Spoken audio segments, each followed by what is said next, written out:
আল্লাহ বললেন যারা বিশ্বাসী বলে দাবি করে খবরদার, আল্লাহর দেয়া বিধান আর আমার নবীর দেয়া বিধান, এই বিধানগুলাই ফাইনাল। এই ফাইনাল কথার পরে মুমিনের কোনো কথা থাকতে পারে না।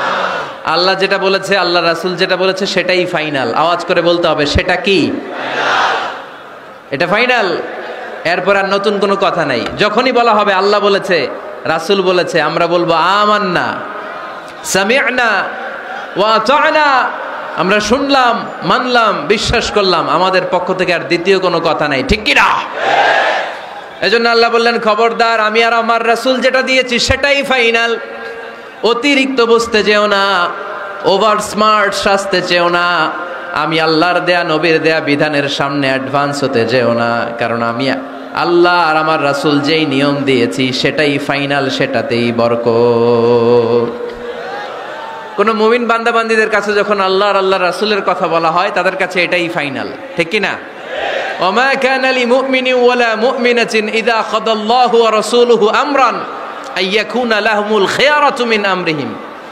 মুমিন নরনারীর কাছে যখন বলা হবে এটা আল্লাহর কথা, আল্লাহর রাসূলের কথা, এটাই ফাইনাল। এরপরে মুমিনের আর নতুন কোনো চয়েস থাকতে পারে না। আল্লাহ বলেছে 5 ওয়াক্ত সালাত জামাতের সাথে আদায় করো, এটাই ফাইনাল, ঠিক কি না? আল্লাহ বলেছেন চুরি করলে চোরের হাত কেটে দাও।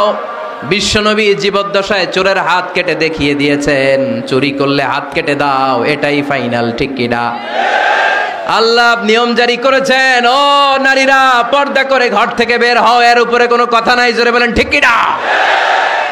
আল্লাহ আইন করে দিয়েছেন রমাদানের 29 দিন কিংবা 30 দিন রোজা রাখবা, এটাই ফাইনাল, এরপরে কোনো কথা নাই, জোরে বলেন ঠিক কি না? যারা সম্পদশালী হয়েছো বছরান্তে 2.5% যাকাত দিবা, বিধানটা কার?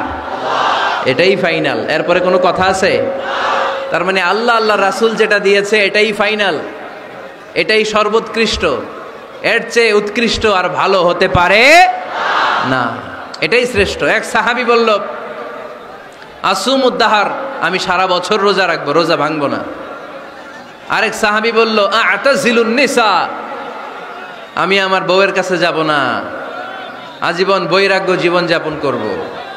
আরেক সাহাবী বলল উসল্লি লাইলা কুল্লাহ, সারা রাত তাহাজ্জুদ পড়ব, ঘুমাবো না। এই কথা শুনে বিশ্বনবী রেগে গেলেন। বিশ্বনবী বললেন কে কে বলেছে এই কথা যে সারা বছর রোজা রাখবে, সারা রাত তাহাজ্জুদ পড়বে, স্ত্রীর কাছে যাবে না?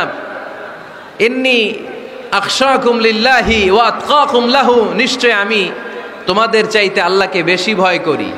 আমি বিশ্বনবী সবচেয়ে বড় মুত্তাকি, আমি বিশ্বনবী সবচেয়ে বড় বুজুর্গ, আমি বিশ্বনবী সবচেয়ে বড় আল্লাহওয়ালা।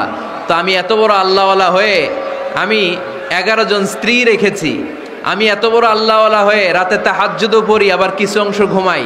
আমি এত বড় আল্লাহওয়ালা হয়ে বছরে কিছু সময় রোজা রাখি, মাঝে মাঝে রাখি না। তা আমি ব্যালেন্স করে জীবন ধারণের পরে আমার আল্লাহওয়ালাগিরিতে কোনো সমস্যা হয় নাই, আমার নবী হতে সমস্যা হয় নাই। তোমাদের সমস্যা হলো কেন? তোমরা কোত্থেকে এটা শিখেছো? আমি বিশ্বনবী যেটা শিখিয়েছি এটাই ফাইনাল, এর চেয়ে শ্রেষ্ঠ কোনো কাজ আর হতে পারে না। চিল্লায় বলেন ঠিক কি না? ফজরের ফরজ নামাজ কয় রাকাত? আওয়াজ করে বলেন। বিধানটা কার?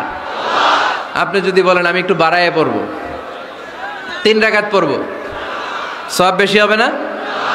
কারণ আপনি অ্যাডভান্স হয়েছেন। লা তুকদ্দিমু বাইনা ইয়াদাইল্লাহি ওয়া রাসূলিহি, খবরদার আল্লাহ আল্লাহ রাসূলের উপর অ্যাডভান্স হয়ো না। রমাদানের রোজা 30টা, আপনি যদি বলেন 35টা রাখবো, ফেনীর ভাইয়েরা রমজানের পরে আরো 5টা যদি একাধারে রাখেন, রমজান মনে করে আল্লাহ কবুল করবে? কবুল করবে?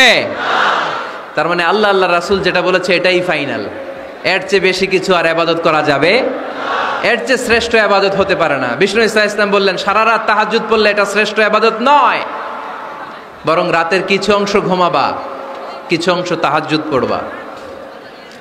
আইয়ামুল বীজের রোজা রাখবা, সোম আর বৃহস্পতিবার রোজা রাখবা, আরাফার রোজা রাখবা, আশুরার রোজা রাখবা, শাওয়ালের 6 রোজা রাখবা। এর চেয়েও বেশি রাখতে চাইলে একদিন রোজা রাখবা, আরেকদিন রাখবা না, একদিন রাখবা, আরেকদিন রাখবা না। এর চেয়ে ভালো রোজার হতে পারে? হতে পারে না। আল্লাহর হাবিব সাল্লাল্লাহু আলাইহি ওয়াসাল্লাম বললেন সেই শ্রেষ্ঠ যে স্ত্রীদের সাথেও মেলামেশা করে, আবার ইবাদতও করে। ইসলামের মধ্যে ভারসাম্য আছে না নাই? তাহলে বোঝা গেল আল্লাহর হাবিব সাল্লাল্লাহু আলাইহি ওয়াসাল্লাম আল্লাহর সবচেয়ে কাছের, তিনি সবচেয়ে বড় মুত্তাকি। ফেনীবাসী আওয়াজ করে বলেন তো, আমার নবীর চাইতে বড় মুত্তাকি হওয়া যাবে? আমার নবীর চাইতে বড় আল্লাহওয়ালা হওয়া যাবে? নামাজ কেমন করে পড়তে হয় এটা নবী শিখায় গিয়েছেন, এর চেয়ে বেশি কিছু করা যাবে? জিকির কেমন করে করতে হয় এটা বিশ্বনবী শিখিয়ে গিয়েছেন কি জান নাই? বিশ্বনবীর শিখানো পন্থার বাইরে নতুন পন্থায় জিকির করা যাবে? তাহলে আল্লাহ এবং আল্লাহ রাসূল যা শিখিয়েছে এটাই ফাইনাল। আল্লাহ আল্লাহ রাসূলের কথার উপরে আমরা দ্বিতীয় কোনো কথা বলতে চাই না।